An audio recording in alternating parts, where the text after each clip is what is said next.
Les forêts aléatoires sont des modèles de machine learning à base d'arbres qui sont souvent construits en faisant plusieurs arbres de décision sur des échantillons indépendants globalement. Et ça, c'est l'idéal, bien sûr.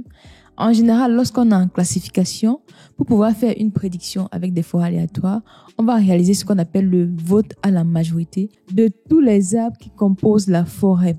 Si on est en régression, on va procéder à la moyenne de toutes les prédictions des différents arbres de la forêt aléatoire. En concevant les forêts aléatoires, il y a deux critères indispensables qu'il faut prendre en compte. On a le nombre d'arbres ainsi que le nombre de variables à sélectionner dans chaque arbre de décision pour assurer ce qu'on appelle l'indépendance.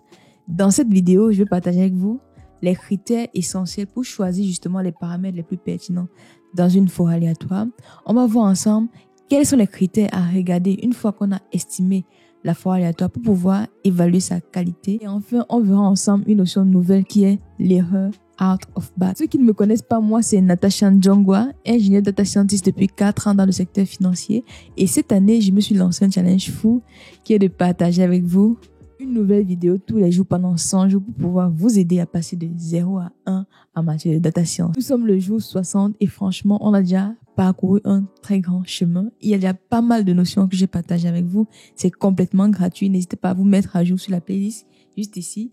Regardez bien l'ensemble des vidéos parce qu'il y a un lien logique entre les différentes vidéos. N'hésitez pas à partager cette playlist autour de vous pour pouvoir aider d'autres personnes à monter en compétences en data science. Abonnez-vous, likez et surtout commentez pour aider l'algorithme de YouTube à recommander ce challenge à d'autres personnes. Si vous vous êtes abonné, on peut commencer avec le contenu de la vidéo sur la présentation. Dans la vidéo du jour 59 de ce challenge, nous avons vu ensemble comment est-ce qu'on construit des forêts aléatoires à partir non seulement d'une base de données, comment est-ce qu'on met en place des échantillonnages aléatoires avec remplacement qu'on appelle échantillon bootstrap. Ces échantillonnages aléatoires, on construit des arbres de décision là-dessus, plusieurs arbres, et ensuite, la somme de tous ces arbres constitue la forêt aléatoire, globalement. Maintenant, dans la construction de cette forêt aléatoire, en général, il y a deux critères qui sont essentiels, qu'il faut bien optimiser pour se rassurer que le modèle de forêt aléatoire qu'on a construit est optimal. Premier critère, c'est ce qu'on appelle le nombre d'arbres de décision. Deuxième critère, c'est le nombre de variables dans cet arbre de décision. En général, dans la pratique, comment est-ce qu'on choisit le nombre d'arbres? Est-ce qu'il faut faire 100 arbres, 200 arbres, 300 arbres, 500? Comment est-ce qu'on choisit ce nombre? En fait, en général, pourquoi est-ce que c'est important de choisir le nombre d'arbres de décision? Parce que plus, en pratique, le nombre d'arbres de décision est important, plus la forêt aléatoire qu'on aura construite sera robuste. En fait, c'est montrer que la forêt aléatoire n'est pas sujette au surajustement lorsqu'on a trop d'arbres. Donc, plus vous avez d'arbres de décision, comme je l'ai mis ici, mieux c'est pour votre forêt aléatoire. Plus c'est important, mieux c'est. En général, il n'y a pas de règle fixe, justement, pour pouvoir choisir ce nombre d'arbres de décision. Un nombre d'arbres autour de 500, c'est déjà très bien. Vous pouvez mettre 100, 200, 300, 500, 1000. Plus c'est important, mieux c'est parce que plus c'est important, plus la forêt aléatoire est robuste et il n'y a pas de surajustement, contrairement à d'autres approches qu'on verra dans ce challenge qui surajustent si on fait trop d'arbres de décision. Au niveau du choix du nombre d'arbres, retenez juste que plus le nombre d'arbres est important, mieux c'est pour votre forêt aléatoire. Et en général, le bon nombre, c'est souvent autour de 500 arbres de décision. En gros, on fait 500 arbres de décision qu'on va agréger pour pouvoir avoir la prédiction finale. Par contre, j'ai dit plus le nombre d'arbres de décision est important, mieux c'est. Si par contre, vous n'avez pas assez d'arbres de décision, comme je l'ai mentionné ici, vous n'allez pas suffisamment capter les relations qui existent entre les différentes variables. Et comme les relations ne seront pas bien captées, vous allez faire ce qu'on appelle du sous-ajustement, underfitting, dont le modèle sera très sous-estimé sur votre base de données. C'est la raison pour laquelle il faut choisir le nombre d'arbres de décision le plus important possible. Par contre, si on prend l'indicateur qui est le nombre de variables, en général, vous n'avez pas le droit de prendre trop de variables. Parce que si vous prenez trop de variables dans les arbres de décision, vous aurez tendance à avoir des arbres qui sont identiques. Pourquoi est-ce que le nombre de variables est important dans les forêts aléatoires? En fait, lorsque vous faites plusieurs arbres de décision, idéalement, les arbres doivent être le plus indépendants possible. On ne doit pas avoir de dépendance entre les arbres qui ont été conçus.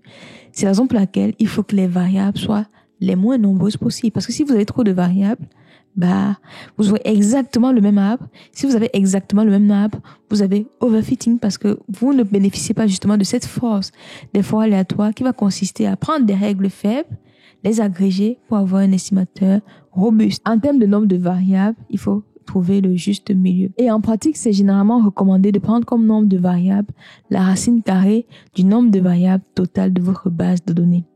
Je m'explique. Si par exemple, vous avez une base de données avec 16 variables, en classification, il faut que le nombre de variables sélectionnées dans chaque arbre de décision de votre forêt aléatoire soit de racine de 16, c'est-à-dire 4. Si vous en avez 25, on doit avoir racine de 25, 5. Si vous en avez 100, racine de 100. Si vous en avez 500, racine de 500. Empiriquement, le nombre de variables pour la classification est de racine du nombre de variables totales. Par contre, pour les problèmes de régression, c'est montré empiriquement que vous devez choisir le tiers du nombre total des caractéristiques. Si vous avez 30 caractéristiques, vous faites le tiers, ça fait 10, 300, 100, bref, le tiers. Vous pouvez également mettre en place de la validation croisée pour optimiser ces paramètres. On verra cela dans la pratique en Python demain, mais globalement, plus le nombre de variables est important, plus vous surajustez. C'est ce que j'ai mentionné ici. Si le nombre de variables sélectionnées pour chaque division est trop élevé, chaque arbre de la forêt deviendra plus similaire, ce qui peut augmenter le risque de surajustement. Idéalement, dans les forêts aléatoires, les arbres doivent être diversifiés pour pouvoir partir des règles qui sont très faibles et avoir des prédictions qui sont robustes. Lorsque vous choisissez déjà le nombre d'arbres le plus possible, le nombre de variables en utilisant une validation croisée ou le critère que j'ai mis en place ici, l'interprétation de la forêt aléatoire est intéressante parce que, en général, dans une forêt aléatoire, vous avez ce qu'on appelle l'importance des variables. Donc, n'hésitez pas, lorsque vous mettez en place une forêt aléatoire, de regarder l'importance de chaque variable parce que ça vous permet de comprendre quelles sont les caractéristiques qui ont le plus contribué à la formation de la forêt aléatoire. Quelles sont les caractéristiques les plus importantes pour pouvoir faire la prédiction? Ça, c'est le premier élément essentiel dans les forêts aléatoires. C'est un modèle black box parce qu'on va agréger beaucoup d'arbres qu'on ne comprend pas forcément. L'avantage, c'est qu'on peut savoir quelles sont les variables qui ont contribué le plus à la formation de cette forêt et c'est un indicateur que vous devez mettre en place.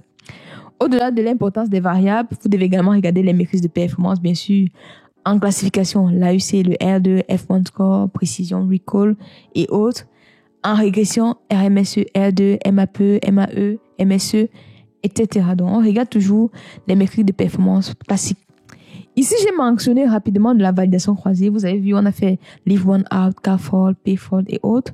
Mais sachez que les forêts aléatoires disposent d'un outil puissant qui fait en sorte qu'on peut faire une sorte de validation croisée interne sans avoir recours à la validation croisée classique. En fait, ça se base sur ce qu'on appelle le principe out of back. C'est quoi out of back? On en parle tout de suite. En fait, globalement, au bébé, lors de la construction des forêts aléatoires, on se base souvent sur des sous-échantillons qui sont générés de façon aléatoire avec remise. C'est ce qu'on appelle échantillons bootstrapped. Ces échantillons sont souvent appelés out of back parce que sur chaque échantillon, on va construire un arbre de décision. Donc, tous les échantillons qui n'ont pas servi à construire un arbre précis sont considérés out of back. Et en général, pour faire de la validation croisée dans une forêt aléatoire, on calcule ce qu'on appelle l'erreur out of back. On entraîne un arbre de décision, on teste les performances sur les autres échantillons qui n'ont pas servi à construire l'arbre en question. C'est ce qu'on appelle l'erreur OBB qui est calculée en utilisant les échantillons OBB pour pouvoir estimer l'erreur de prédiction. L'avantage justement, c'est qu'on fait une validation croisée interne. Si on a une base de données importante, on n'a pas forcément recours aux techniques de validation croisée classiques qui peuvent prendre encore plus de temps que d'utiliser rapidement l'erreur out of back qui est déjà disponible. Voilà, nous sommes à la fin de cette vidéo. Nous avons vu ensemble comment choisir le nombre d'arbres, comment choisir le nombre de variables dans chaque arbre, c'est quoi l'erreur out of back et comment est-ce qu'on évalue une forêt aléatoire à partir de l'importance des variables et des différentes métriques. Pour vous qui êtes arrivé à la fin de cette vidéo, selon vous, comment choisir le nombre de variables et le nombre d'arbres de décision dans une forêt aléatoire? Mettez vos réponses en commentaire, ça me fait toujours plaisir de vous lire et ça aide également d'autres personnes à monter en compétence sur le sujet. Donc, partagez vos compréhensions de cette vidéo en commentaire. Pour ceux qui souhaitent avoir l'ensemble des vidéos de ce challenge, vous avez le lien juste là avec la playlist des 60 premières vidéos. N'hésitez pas à vous mettre à jour. La vitesse x2 vous permet d'aller beaucoup plus vite. Abonnez-vous, likez, partagez, faites tout ce que vous voulez et on se donne rendez-vous demain pour le jour 61 de ce challenge. Prenez bien soin de vous et à demain pour la suite du challenge. Bye.